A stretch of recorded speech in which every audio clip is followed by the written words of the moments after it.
नमस्कार साथियों, सर्वाक क्लासेज में सभी साथियों का हार्दिक स्वागत है। आज अपन देखेंगे अपनी क्लास के अंदर मुख्य रूप से वायुमंडलीय दाब से संबंधित जो क्लास अपनी चल रही है उसका अगला पार्ट देखने वाले हैं। तो इसमें अपन देखते हैं मानसून जो स्थानीय पवने हैं उसकी चर्चा करेंगे विस्तार से अपन, जिसके अंदर अपन घाटी समीर, पर्वत समीर, स्थल समीर और सागर समीर, इसके साथ साथ में एल निनो और ला निनो और जो दक्षिण दोलन है उसका भारतीय मानसून पर क्या असर होता है उस पर भी अपन चर्चा करेंगे। तो सभी साथी सर्वा क्लासेज जो है उसको सब्सक्राइब कर लेंगे और अन्य साथियों को भी शेयर कर देंगे। शुरू करेंगे इन शब्दों के साथ में अपनी क्लास को कि जब नाव जल में छोड़ दी, तूफानी में मोड़ दी, दे दी चुनौती सिंधु को, फिर धार क्या मझधार क्या, कहे मृत्यु को वरदान ही जब मरना लिया ठान ही, कहे मृत्यु को वरदान ही जब मरना लिया ठान ही, फिर हार क्या फिर जीत क्या, फिर हार क्या फिर जीत क्या। तो यदि तय कर लिया है जिंदगी में सक्सेस होना है तो हमें जरूर अपनी मेहनत है उसको भरपूर करना है और उसके लिए प्रयास करना है। तो वायुमंडलीय दाब और प्रमुख वायुदाब पेटियां हैं उस पर विस्तार से चर्चा अपन कर रहे हैं। अगला पार्ट इसका अपन देखते हैं, 2 क्लासें ऑलरेडी आ चुकी है ना। तो अब देखते हैं स्थानीय पवने।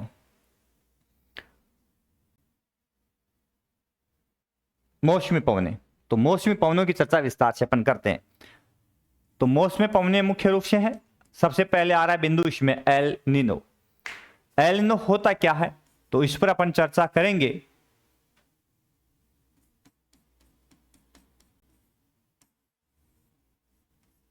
ये एक प्रकार से कहें तो वायुमंडलीय कंडीशन है, वायुमंडलीय दशा प्रकट होती है। किस तरह से होती है, कहां कब दाब बढ़ता है, कहां तापमान बढ़ता है और किस कारण से होती है, प्रत्येक पहलू को विस्तार से अपन देखेंगे। वायुमंडल का सामान्य परिसंचरण में प्रशांत महासागर का गर्म जल और ठंडा होना अत्यधिक महत्वपूर्ण है। मध्य प्रशांत की गर्म जल धारा दक्षिणी अमेरिका के पश्चिमी तट की ओर प्रवाहित होती है।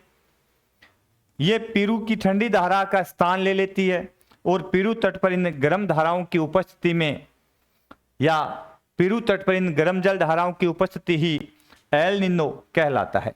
तो यह मुख्य रूप से पेरू तट के आसपास में गर्म जल धाराओं की उपस्थिति। अब पेरू तट है कहां, वहां ऑलरेडी कौन सी धारा प्रवाहित होती है, तो वहां जो धारा प्रवाहित होती है उसका नाम है हम्बोल्ट धारा। उसको पेरू धारा भी कहा जाता है। देखते हैं मानचित्र में। अब देखिए मुख्य रूप से अपन देख रहे हैं कि जो एल निनो होता क्या है। तो एल निनो मुख्य रूप से जो परिघटना है उसका सीधा संबंध जो होता है वो महासागरीय तापमान में परिवर्तन से लिया जाता है। ये जो परिघटना है 25 दिसंबर के आसपास में घटित होती है और ये आप देख रहे हैं विश्व का मानचित्र और ये अपनी भूमध्य रेखा। और यहां अपन देखते हैं कि इस भाग में आपको दिखाई दे रहा है कि यहां वाला जो क्षेत्र है यहां कौन सा महासागर है, प्रशांत। कौन सा प्रशांत है, दक्षिणी प्रशांत महासागर। यहां अपन देखते हैं तो अटलांटिक महासागर, यहां देखते हैं तो अपना हिंद महासागर और यहां पुनः प्रशांत महासागर। ठीक है। अब यह होता क्या है, एल निनो की परिघटना होती क्या, थोड़ा सा ध्यान से अपन पढ़ेंगे तो अपने समझ में यह बिंदु आएगा कि यहां जो एक धारा जो प्रवाहित होती है मुख्य रूप से इस रूप में, यहां दोनों साइड में प्रशांत महासागर भूमध्य के दोनों ओर, इसको बोलते हैं विषुवतरेखीय। यदि प्रशांत महासागर में है तो प्रशांत महासागरीय विषुवतरेखीय गर्म जल धारा। तो ये जो जल धारा है वो गर्म है और ये यहां प्रवाहित होती है। यदि अपन दक्षिणी गोलार्ध में जाते हैं तो यहां ये वाला जो क्षेत्र है इसको बोलते हैं पेरू तट। दक्षिणी अमेरिका में यहां अपन देखेंगे ना तो ये पेरू, उसके बाद में यहां तक ये चिल्ली। यहां कौन सा देश है, पेरू, और ये कौन सा है, चिल्ली। अब यहां एक धारा प्रवाहित होती है जिसको मैं यदि अलग कलर से दर्शा दूं, यहां एक धारा प्रवाहित होती है प्रॉपर जो दक्षिण से उत्तर की ओर प्रवाहित होती है। इस धारा का नाम है हम्बोल्ट धारा, क्योंकि इसका पता सर्वप्रथम हम्बोल्ट ने लगाया था तो उसी के नाम पर इसका हम्बोल्ट धारा भी कहते हैं, इसको पेरू धारा भी कहा जाता है। और ये कैसी है, ये ठंडी धारा है। कैसी है, ठंडी धारा है। ठीक है ना। तो पेरू या हम्बोल्ट धारा जो है वो कैसी है? ठंडी धारा है। अब ये जो पेरू या हम्बोल्ट धारा, जो ठंडी धारा अपने समक्ष है, इसमें सूर्य कहां चमक रहा आपको पता है? जब बात दिसंबर की आती है, बात जब दिसंबर की आती है तो सूर्य दक्षिणी गोलार्ध में चमक रहा होता है। कब? मकर रेखा पर। इसका मतलब दक्षिणी गोलार्ध में गर्मी की ऋतु शुरू हो जाती है, सूर्य यहां चमक रहा है। ठीक है, दक्षिणी गोलार्ध में सूर्य आपको कहां नजर आए? यहां सीधा चमक रहा है। इसका मतलब दक्षिणी गोलार्ध के अंदर क्या है? ग्रीष्म ऋतु है। उत्तरी गोलार्ध में इस समय कौन सी ऋतु है? शीत ऋतु। ठीक है ना, यहां कौन सी ऋतु है? शीत ऋतु। अब होता क्या है, एक चेंज आता है, और चेंज क्या आता है कि जो हम्बोल्ट धारा है, इस हम्बोल्ट धारा का स्थान कभी कभी 3 से 4 वर्ष बाद में यह जो दक्षिणी विषुवत रेखीय है, दक्षिणी विषुवत रेखीय गर्म जल धारा है, ये ले लेती है। बहुत बार ये क्या करती है, इस हम्बोल्ट धारा का स्थान मुख्य रूप से ले लेती है, या पेरू धारा के स्थान पर यह धारा प्रवाहित होने लग जाती है। जब ये पेरू धारा का स्थान यहां से हट जाता है, क्योंकि सूर्य अब यहां सीधा चमकता है, तो इस महासागर का तापमान बढ़ जाता है। तापमान बढ़ता है क्योंकि यहां दक्षिणी विषुवत रेखीय गर्म जल धारा है, उसका प्रवाह शुरू हो जाता है। समझ गए? तो यहां का तापमान बढ़ गया। अब तापमान इस भाग का बढ़ा है, ठीक है ना, तो यहां से ये गर्म जल धारा जो है मुख्य रूप से, अब यहां अपन देखते हैं कि एक धारा प्रवाहित होती है जिसको अपन बोलते हैं पछुआ ड्रिफ्ट, ये बोलते हैं, पता आपको?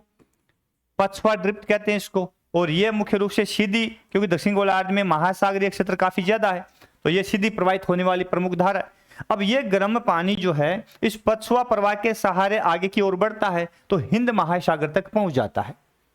इस समय उत्तरी गोलार्ध, दिसंबर के महीने में अपन देखते हैं कि उत्तरी गोलार्ध में है शीत ऋतु होती है, और हिंद महासागर जो है, इस हिंद महासागर में यहां गर्म जल धारा, मुख्य रूप से गर्म पानी का प्रवाह इस पछुआ ड्रिफ्ट के सहारे यहां तक आ जाता है। अब दिक्कत क्या होती है? दिक्कत यह होती है कि पेरू तट पर गर्म जल धारा जो आती है, वो यहां गर्म पानी पहुंचने से किसमें? हिंद महासागर में, तो इस भाग में बनने वाला जो उच्च दाब है, यह जो आगे चल कर के यहां जो उच्च दाब बनेगा वो कमजोर पड़ जाता है। ये जो उच्च दाब बनता है वो कैसा हो जाता है? कमजोर बन जाता है।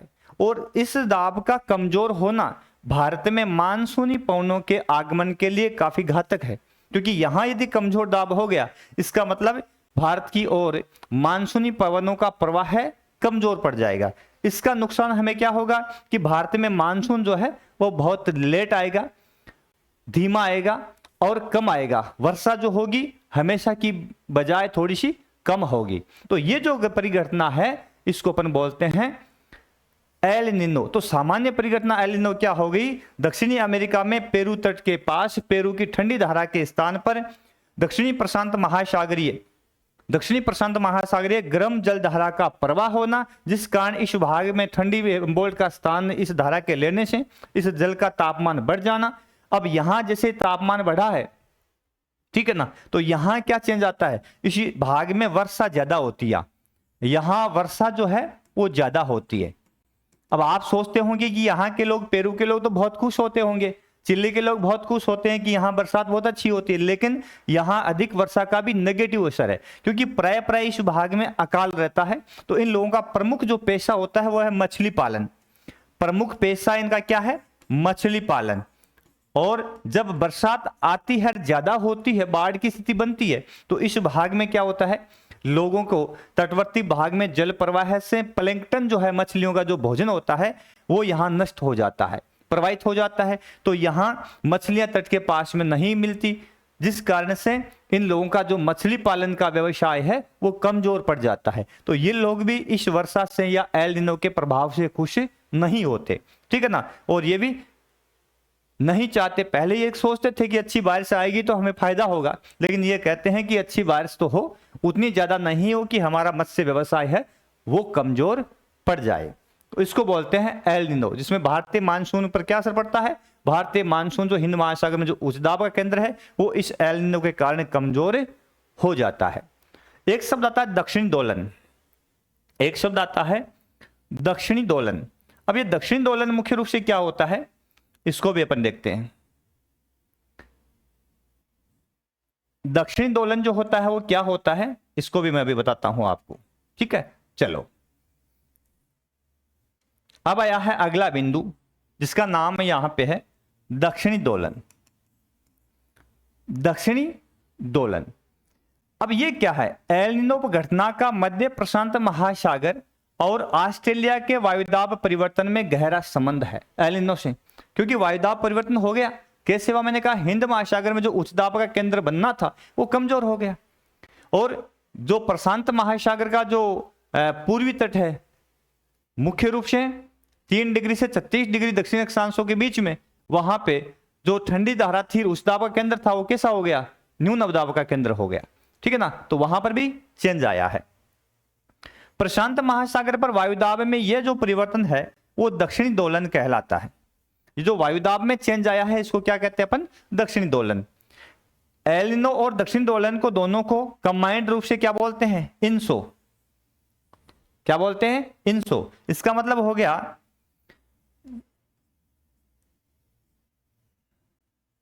ये तो हो गया एल निनो का, ई तो हो गया एल निनो का, एल का ई, निनो का एन, इनसो प्लस दक्षिण दोलन साउथर्न, साउथ का एस हो जाएगा, है ना, और ओ। तो मुख्य रूप से ये 4 अक्षर लेकर के इसका नामकरण अपन ने क्या कर दिया है, इनसो, ठीक है। इस प्रकार से ये इनसो, यानी इनको कंबाइंड रूप से अपन किस नाम से पुकारते हैं, किसको, दक्षिणी दोलन प्लस एल निनो को किस नाम से पुकारते हैं, इनसो के नाम से, ठीक है। अब दक्षिण दोलन जो होता है क्या मुख्य रूप से, अब यहां देखो इसके अंदर, अब दक्षिण दोलन क्या कहलाता है, मैंने कहा कि इस भाग के अंदर जो प्रशांत महासागर का ये वाला इलाका है, इस भाग में मुख्य रूप से क्या था, पहले उच्च दाब था। क्या था, उच्च दाब। लेकिन जैसे एल निनो आया तो उच्च दाब का स्थान किसने ले लिया, निम्न दाब ने। यहां क्या बन गया, अब निम्न दाब, ये चेंज हो गया, ठीक है। ठीक उसी प्रकार से हिंद महासागर में इस समय क्या बनता है, उच्च दाब। लेकिन जैसे एल निनो आता है तो ये दाब कमजोर पड़ जाता है, ठीक है। इसके साथ साथ में अगला असर कहां होता है, ऑस्ट्रेलिया। ऑस्ट्रेलिया के अंदर मुख्य रूप से यह जो क्षेत्र है, यहां पे डार्विन वाला जो क्षेत्र है,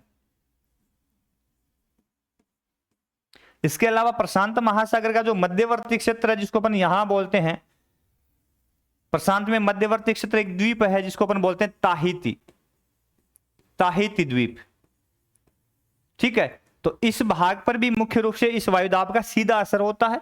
और अब यहां अपन देखेंगे जो ताहिती द्वीप वाला जो क्षेत्र है, यहां का दाब हिंद महासागर का दाब, या ऑस्ट्रेलिया का जो उत्तरी छोर है डार्विन जो क्षेत्र है यहां का दाब, इन दोनों में गहरा संबंध होता है। मुख्य रूप से जब ताहिती के अंदर वायुदाब बढ़ता है इसका मतलब एल निनो का प्रभाव कमजोर होता है, और डार्विन का यदि वायुदाब बढ़ता है इसका मतलब एल निनो का प्रभाव अधिक होता है। तो ये जो वायुदाब में परिवर्तन होना, कि यहां वायुदाब का घटना दक्षिणी प्रशांत महासागर के अंदर मुख्य रूप से इसका जो पूर्वी छोर है यहां के वायुदाब में उच्च दाब के स्थान पर निम्न दाब का होना, ये जो वायुदाब का चेंज है, इस चेंज को मुख्य रूप से अपन बोलते हैं दक्षिणी दोलन। क्या बोलते हैं, दक्षिणी दोलन, ठीक है, दक्षिणी दोलन कहा जाता है। और दोनों को कंबाइंड रूप से यानी दक्षिणी दोलन और एल निनो को कंबाइंड रूप से अपन क्या बोलते हैं, इनसो, यानी इन दोनों को कंबाइंड रूप से अपन बोलते हैं इनसो। और यह परिघटना जो होती है कब होती है, 25 दिसंबर के आसपास में, 25 दिसंबर के आसपास यह परिघटना होती है, ठीक है ना। तो इसको मुख्य रूप से ईसा मसीह है अपन का पर्व मनाते हैं, तो ईसा क्राइस्ट या ईसा शिशु के नाम से भी इसको कहा जाता है या जाना जाता है। इसका प्रभाव क्या होता है मुख्य रूप से, किसका, दक्षिण दोलन और एल निनो का प्रभाव तो एल नीनो का प्रभाव भारत और ऑस्ट्रेलिया में मानसून का कमजोर पड़ना। हालांकि यह घटना जो होती है 5 से 7 वर्ष बाद घटित होती है,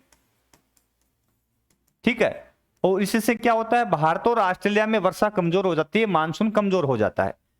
और दक्षिणी अमेरिका का जो पेरू और चिली वाला क्षेत्र है, उसका पश्चिमी तट जिसके अंदर पेरू व चिल्ली जहां सदैव सूखा रहता है, वहां वर्षा का अधिक होना और चीन के अंदर बाढ़ आना, तो यहां पर भी अधिक वर्षा का होना, ये इसका महत्वपूर्ण प्रभाव है। इसके अलावा जो पश्चिमी तट पेरू और चिल्ली वाला क्षेत्र है, यहां पर इसका असर है कि प्लैंकटन में कमी, और ये जो प्लैंकटन की कमी होती है, इससे क्या असर होता है, मत्स्य व्यवसाय कमजोर पड़ जाता है ना। ये इसका सीधा असर इस पर होता है। तो यहाँ के लोग नहीं खुश है कि एल नीनो का प्रभाव यहाँ आए और बहुत अधिक वर्षा यहाँ पे हो, ठीक है ना। और चीन का जो क्षेत्र है, यहाँ बाढ़ आती, तो चीन में भी इतनी ज्यादा लोग इस बात से नहीं खुश होते कि यहाँ प्राय बाढ़ आ जाए और अपनी जो फसलें वगैरह हो नष्ट हो जाए, है ना। तो इस प्रकार से एल नीनो की जो घटना होती है उसके प्रभाव को यदि अपन देखते हैं, तो भारत में मानसून का कमजोर, ऑस्ट्रेलिया में कमजोर, और पेरू और चिल्ली इसके साथ में जो चीन का जो भाग है, इसमें मुख्य रूप से बरसात का अधिक होना। इसके ठीक विपरीत परिघटना होती है, उसको बोलते हैं ला नीनो। तो जो बेसिक कंडीशन बनी रहती है ला नीनो में, क्या है, बेसिक कंडीशन जो बनी रहती है वो ला नीनो कहलाती है। जैसे कि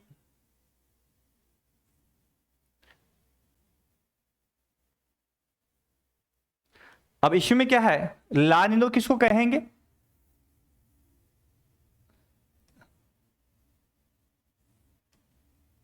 तो ला नीनो अपन कह देंगे ला नीना। तो ये कब होता है, किसे कहेंगे, इसमें जो बेसिक कंडीशन चल रही है कि हम्बोल्ट धारा जो है वो ठंडी धारा यहां पे प्रवाहित हो रही है, ठीक है।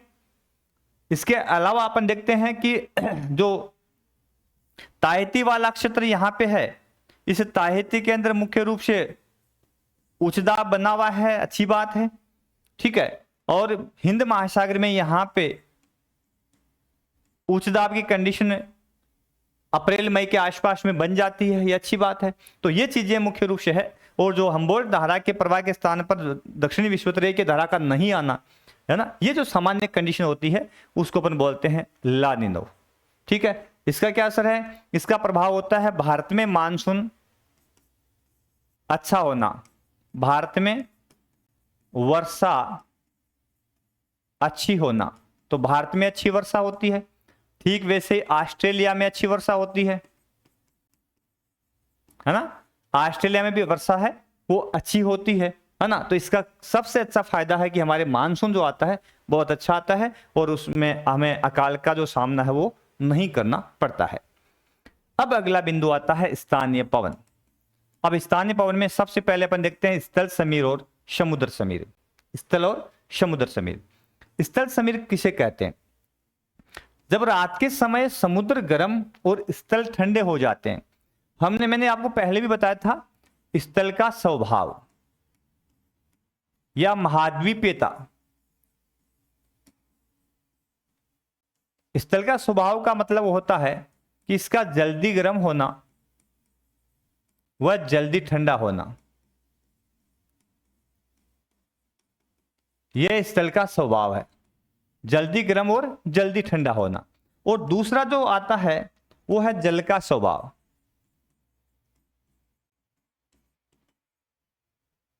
जल का स्वभाव क्या है, जल का स्वभाव है धीरे ठंडा होना व धीरे धीरे ही गर्म होना। अब इसमें होता क्या है, इससे क्या फर्क पड़ता है, इससे फर्क यह पड़ता है कि जब सूर्य तप दिन में बहुत अधिक होता है तो जो स्थलीय भाग है वो जल्दी दोपहर बाद में बहुत अधिक गर्म हो जाते हैं और न्यून दाब के केंद्र बन जाते हैं।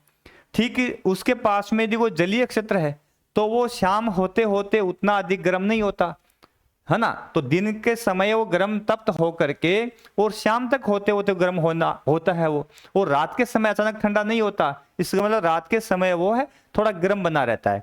तो स्थल और जल यदि नजदीक है तो तापमान बैलेंस रहता है, यानी न तो तापमान बढ़ता है ज्यादा और न तापमान ज्यादा घटता है। तो इसको बोलते हैं स्थल और जल का स्वभाव, जिस कारण स्थल पर उच्च दाब और सागर पर निम्न दाब बनता है, जिससे पवनें स्थल से समुद्र की ओर चलती है। ऐसी पवनों को अपन स्थल समीर के नाम से पुकारते हैं। देखा आपने क्या देखा, जैसे कि मान लिया ये एक क्षेत्र है और ये स्थलीय भाग है, और यहां मैंने देखा कि यहां पानी पानी पड़ा है, ये सागरीय क्षेत्र है। ठीक है, अब होगा क्या, बात कब की अपन ने, रात के समय। अब रात के समय क्या होता है कि ये जो भाग है सागर, ये कैसा रहता है रात के समय, थोड़ा सा गर्म रहता है, किसकी बजाय, स्थल की बजाय। और स्थल थोड़ा क्या हो जाता है, ठंडा हो जाता है, किसकी बजाय, सागर की बजाय। बात कब की करें अपन, रात की। ठीक है, अब यदि स्थल ठंडा है तो दाब कैसा होगा, उच्च। यदि जल गर्म है तो दाब कैसा होगा, निम्न। अब हवा कहां से कहां चलती है, उच्च दाब से न्यून दाब की ओर। इसका मतलब हवा अब किस साइड से चलेगी, स्थल से। स्थल से हवा किस ओर चलेगी, सागर की ओर चलेगी। ठीक है ना, स्थल से सागर की ओर पवन चलेगी। ये जो पवन प्रवाह है मुख्य रूप से स्थल से चलती है, इसलिए इसको अपन बोलते हैं स्थल समीर।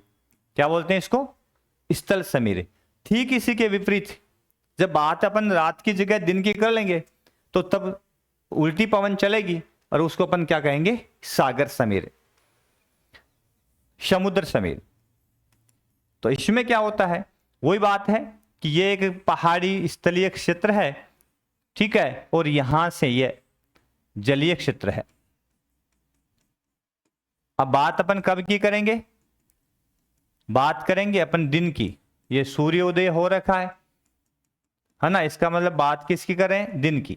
अब दिन में जल है वो धीरे गर्म होता है, स्थल है वो जल्दी गर्म हो जाता है। तो ये स्थल तो कैसा हो गया, गर्म, दाब कैसा हो गया, निम्न है। जल इसकी बजाय कैसा है, ठंडा, दाब कैसा है, उच्च। अब हवा कहां से कहां चलेगी, उच्च दाब से न्यून दाब की ओर। तो हवा उच्च दाब से न्यून दाब की ओर चलेगी। इसका मतलब हवा अब समुद्र से स्थल की ओर चलेगी।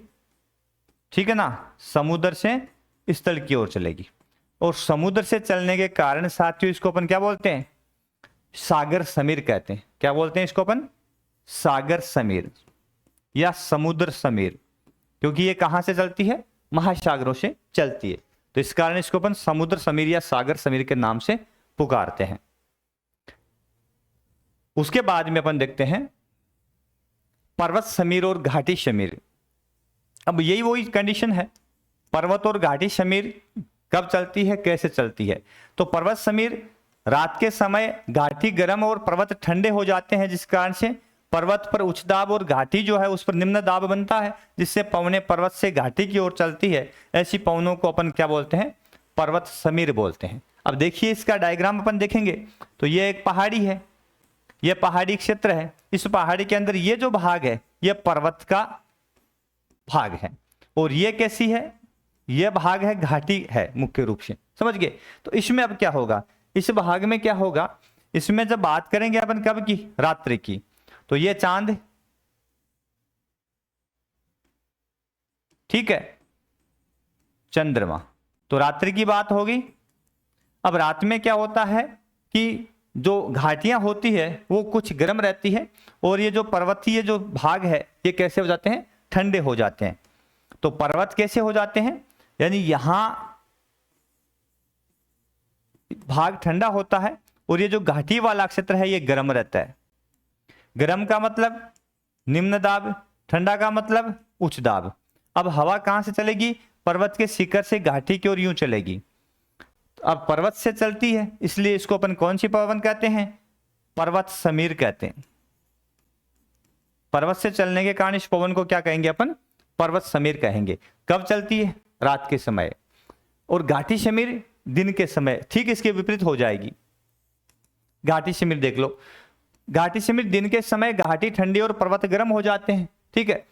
जिस कारण से घाटी पर उच्च दाब और पर्वत पर निम्न दाब बनता है, जिससे पवनें घाटी से पर्वत की ओर चलना प्रारंभ कर देती है और घाटी से चलने के कारण ऐसी पवनों को घाटी समीर कहा जाता है। तो वही बात है, डायग्राम अपन देखेंगे तो आपको समझ में आ जाएगा। ये पहाड़ी है और इस पहाड़ी पर यदि अपन देखते हैं तो ये घाटी है। अब बात किसकी कर रहे हैं? दिन की। इसका मतलब सूर्य उदय हो रखा है। अब इसमें क्या होगा, सूर्य का तापमान सीधा कहां गिरेगा? इस चोटी पर।